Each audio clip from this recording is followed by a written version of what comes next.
Hi friends, ராஜா தீன்ஸா cooking சேனலில் இன்றைக்கி என்ன பார்க்க போகிறோன்னா சிக்கன் சவர்மா தான் பார்க்க போகிறோம். வாங்க எப்படி ரொம்ப ஈஸியாக நம்ம கடையில் வாங்குற மாதிரி செய்யுதுன்னு பார்க்கலாம்.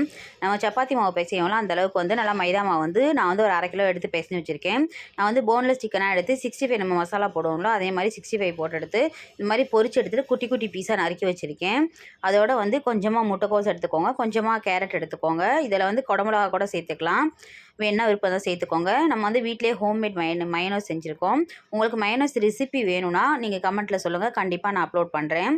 அந்த மைதா மாவை இந்த மாதிரி கொஞ்சம் ரொம்ப கனமாக இல்லாமல் ரொம்ப நைஸாக இல்லாமல் இந்தளவுக்கு நம்ம ரொட்டியாக சுட்டு எடுத்துக்கலாம். எண்ணெய் ஊற்றாமல் இந்த மாதிரி ரொட்டியாக சுட்டு எடுத்துக்கோங்க. இப்போ ஒரு கிண்ணத்தை எடுத்து அதில் நம்ம சிக்கன் குட்டி குட்டியாக நறுக்கி வச்சுருக்கோம்ல அதை முட்டைக்கோஸ் இந்த மாதிரி துருவி வச்சுருக்குது, கேரட் இது எல்லாத்தையும் ஒரு இதில் எடுத்து வச்சுக்கலாம்.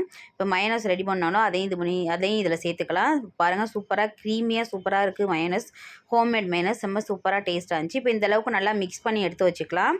இப்போ ஒரு பட்டர் சீட் வச்சு நம்ம ரொட்டி சுட்டு வச்சுருக்கோம்ல அந்த ரொட்டியை இதில் சேர்த்துட்டு கொஞ்சமாக இதில் மயனோஸ் உள்ளே அப்ளை பண்ணிக்கலாம். கடையில் வாங்கும் போது அதிகமாக முட்டைக்கோஸோட ஃப்ளேவர் தான் இருக்கும். நம்ம வீட்டில் செய்கிறனால சிக்கனை கொஞ்சம் நல்லா அதிகமாகவே போட்டு அந்த டேஸ்ட் சூப்பராக இருக்கும். இப்படி நல்லா ரொட்டியில் ஃபுல்லாக நம்ம இந்த மயோனஸ் சேர்த்துக்கலாம். இப்போ நம்ம சிக்கன் முட்டைக்கோஸ் எல்லாம் சேர்த்தோம்ல அந்த ஸ்டஃபிங்கை இதில் வச்சுக்கலாம். இப்போ அழகாக சூப்பராக ரோல் பண்ணிக்கலாம். ரொம்ப ஈஸியாக டேஸ்டியாக ரொம்ப ஹெல்த்தியானது. நீங்கள் இது கோதுமை மாவுலையும் கூட செய்யலாம், டேஸ்ட் நல்லா தான் இருக்கும். மைதா மாவில் செய்யும்போது கொஞ்சம் டிஃப்ரெண்ட்டாக இருக்கும். செம்ம சூப்பராக ரெடி ஆயிடுச்சு. நம்ம கடையில் வாங்குற மாதிரி மைனஸ் சூப்பராக ரெடி ஆயிடுச்சு. கண்டிப்பாக இதை உங்கள் வீட்டில் ட்ரை பண்ணி பாருங்கள். இந்த வீடியோ உங்களுக்கு பிடிச்சிருந்தா லைக் பண்ணுங்கள், ஷேர் பண்ணுங்கள், கமெண்ட் பண்ணுங்கள், சப்ஸ்கிரைப் பண்ணி பெல் ஐக்கானை ப்ரெஸ் பண்ணுங்கள். கண்டிப்பாக இதை ஒரு முறை உங்கள் வீட்டில் ட்ரை பண்ணி பாருங்கள். குழந்தைங்களுக்கு ரொம்ப பிடிக்கும். ஸ்நாக்ஸாக இதை செஞ்சு கொடுக்கும்போது ரொம்ப விரும்பி சாப்பிடுவாங்க. இப்போ வாங்க பார்க்கலாம். பாய்.